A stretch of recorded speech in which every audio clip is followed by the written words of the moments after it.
Hello everybody, welcome back to Let's Play Dynamite Headdy. We're already in Act 4.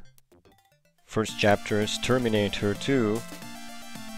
Another movie reference, which weren't there in the Japanese version, they changed all those. No way to proceed, might as well hit the orb. Just be careful you don't get run over by those cartwheel guys. And while we're at it, let's just punch it a number of times, because why not?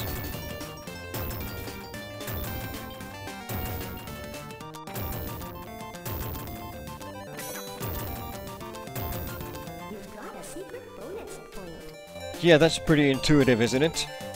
And that's not the last really obscure and well-hidden secret bonus point in the level. There's quite a few of them, so expect to see a lot of those, and expect to hear me complain about them.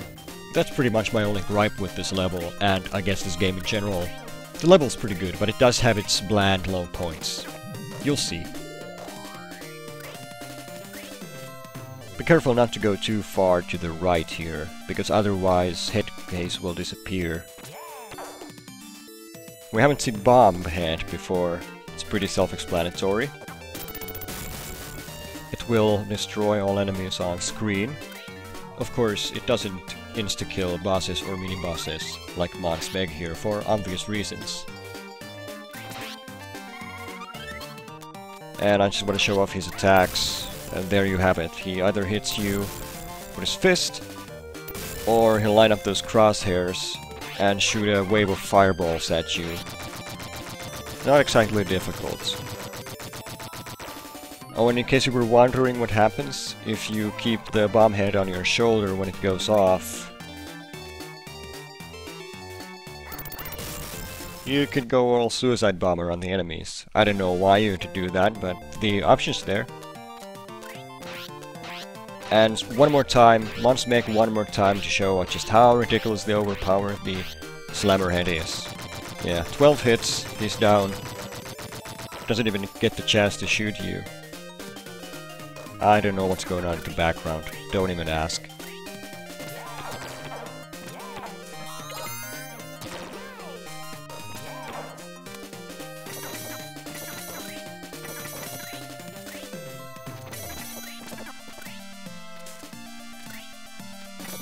Don't know why they give you the Slammer Head in this area. No enemies to speak of. Actually, there's nothing here.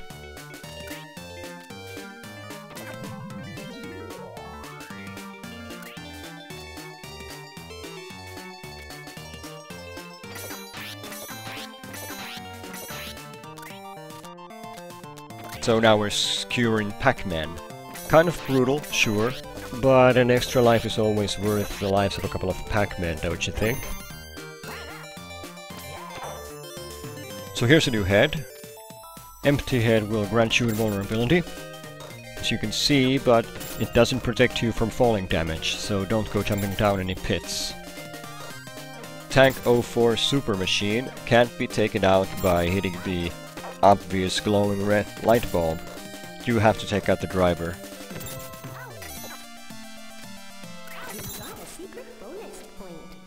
And destroying one of the cannonballs grants you a secret bonus point, how about that?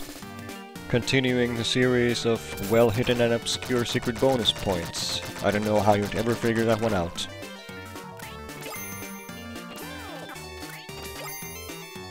Whatever this thing is, it's in the way.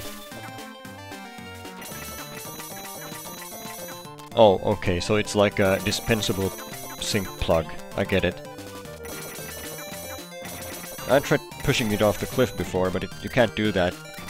But that small dark demon symbol on top of its head is definitely tempting. Mm-hmm.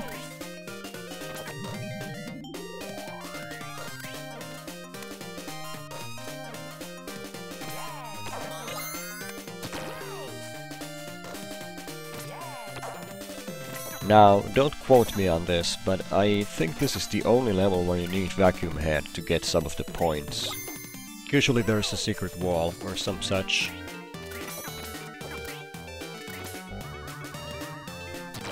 Hitting any orb in the room will reverse the conveyor belt. which can help against the soldiers in the toy cars, because you have to hit them when their backs are turned to you. But eventually they're gonna turn around of their own accord, so you don't really need any of the arms.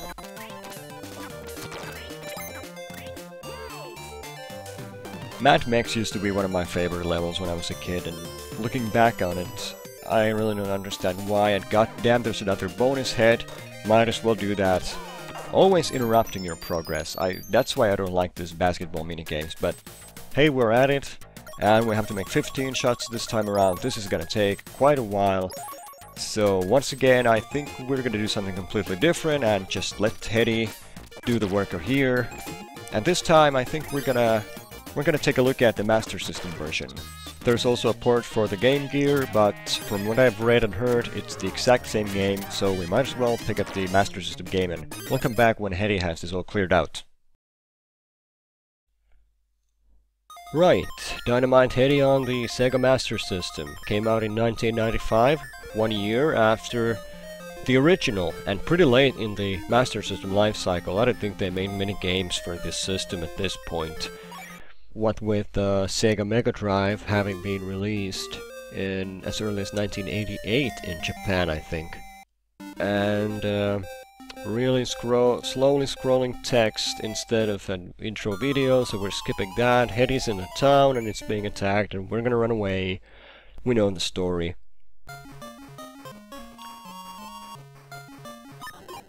Right, first thoughts. Music is definitely not as impressive as it was in the 16-bit counterpart. Of course you'd expect that, this is an 8-bit system. You can't expect it to look or sound or control as well. But still, it's kind of sad to hear the awesome music just in beeps and boops. The graphics aren't bad though. It looks pretty good for an 8-bit system. Looks like we're fighting Trouble Bruin already. Does it look more like a bear? No, he still looks like a cat. But those pictures at the bottom actually look more like bears than anything we've seen so far. I'm kind of impressed. Nothing new up Trouble Bruin's sleeve. He doesn't even have the fire, weren't energy ball things. I guess they didn't have the capacity for those. Oh, something I should mention, this game only came out in Brazil. I don't know why. I think this is pretty much a carbon copy of the Game Gear version that was released internationally. But you can see further ahead in this one, so I chose the Master System version just for that. Star. Don't know what that star does. Probably points? I don't know. And this looks like the 8-bit version of Toys in the Hood. Doesn't look half bad, really. Why does that work? Something I should probably point out is that the Master System only has 2 buttons on the controller. The Genesis has 3. So in this one, you can't cancel out your head. You're stuck with the one you pick up until it goes away. Also looks like Headcase only carries 1 head at a time. He doesn't have any heads in rotation. I wonder why that is. Can't be because of the system's capabilities, I'm pretty sure of that. Oh well, doesn't really matter, does it?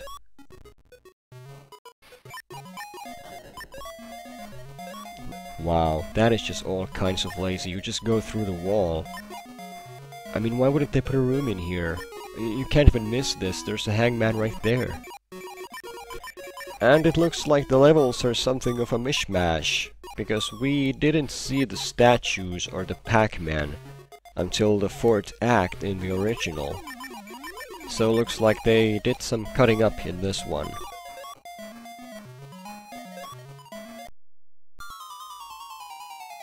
Yeah, they definitely did. We're already in backstage battle. Oh, I take it back. Looks more like Mad Max, but it's still kinda mixed up. Pighead works kind of differently from the original. It's the first head so far to do so. Instead of pressing down the fire button to send those pellets flying towards the enemy, this one just fires them automatically in all 8 directions. So it's more like Warhead in that respect. More enemies cut in from different acts, and damn, we're almost dead. This is actually pretty interesting. This creepy-ass doll is from the Japanese version, and it was replaced by Mons Meg, the robot in this video, in the international release, but we're gonna discuss that another time.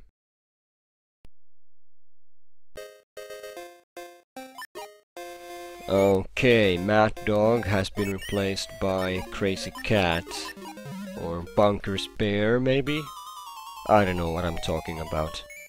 You really die easily in this game.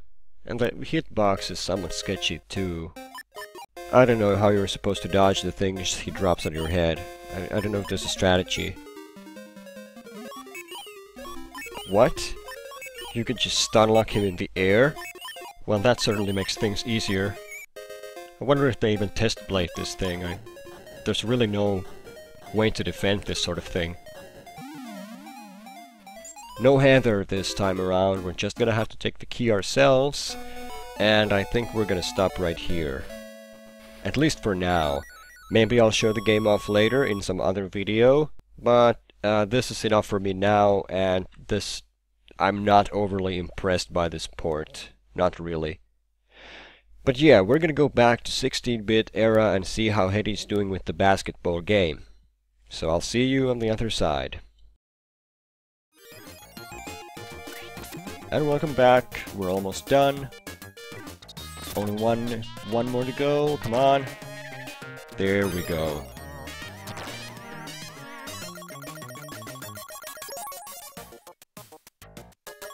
And by now I expect you to have the pen and paper handy whenever this happens. So write down number 2. That's the 3rd number we have.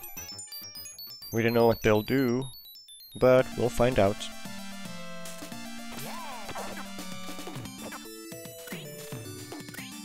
So Mad Max is sort of, I don't know, feels kind of unfinished. There's a number of paths you can take, but eventually you are going to need the slammer head, so I don't see any reason not to pick it up from the start.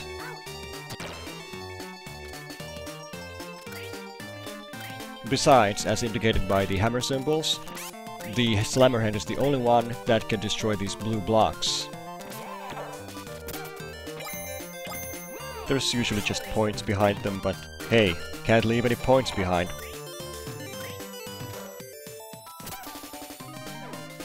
And I don't really get the point of putting a spike head in this section. I mean, I like the idea that you're given several choices. You can pick up slammer head and just go through the stage, you can take pinhead and go under the stage, but why would you ever pick up spike head? There's no way to go around the stage. It would be nice if there were, but as it is, there's no way to use it. It's just a weird design decision. I don't think they thought this through. Oh, and speaking of weird design decisions, destroying all these blue hammer blocks in Mad Max will net you a secret bonus point. I think they were kind of running low on ideas here. Oh, and I just wanted to show this one off. If you pick up Pinhead, you can just walk right through this section. You can even walk right through the spikes without a worry in the world. So this is a real easy way of getting through this entire area if you're not hungry for bonus points or points in general.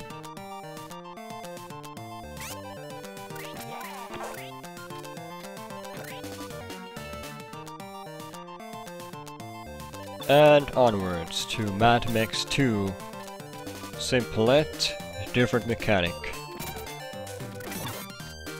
Just get rid of those enemies so you can turn around the turnstile platform whenever you want. And once again, this area feels sort of unfinished, kind of sloppily put together, with the fact that the camera can get left behind and you have to backtrack and go forward again to make it right.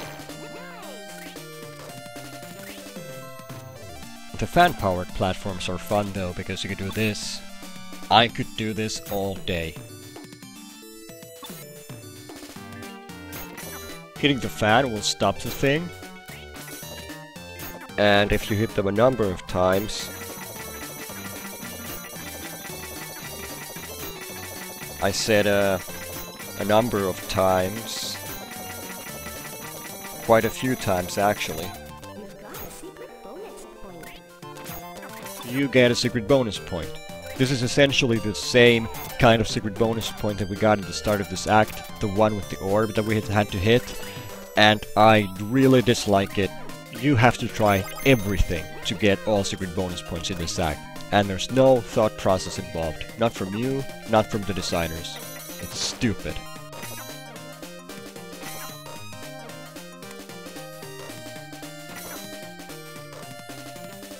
And here's when I realized that you actually just have to stop the fan a number of times. I'm not taking my rant back though, it's still bullshit. It's just a pet peeve. I know you don't have to get the bonus points, you don't even get anything from them, it's just for fun, but still, I don't get it. Well, this is pretty mellow for a boss room, and Bino's cleaning windows. And looking happy.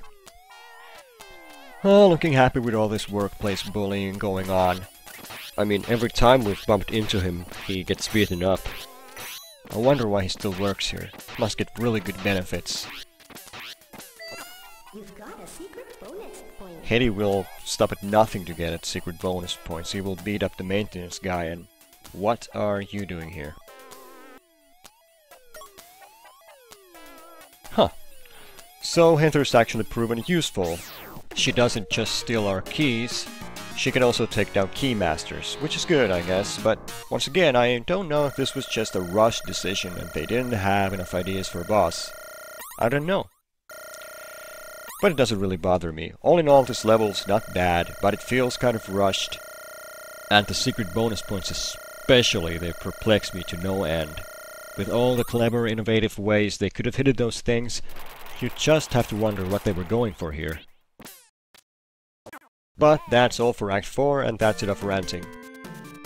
So I hope you like vertical levels, because in the next act we're gonna climb us a tower. So thanks for watching, I will see you in the next act. So, do you think Heather just sort of slaps the enemies in the face?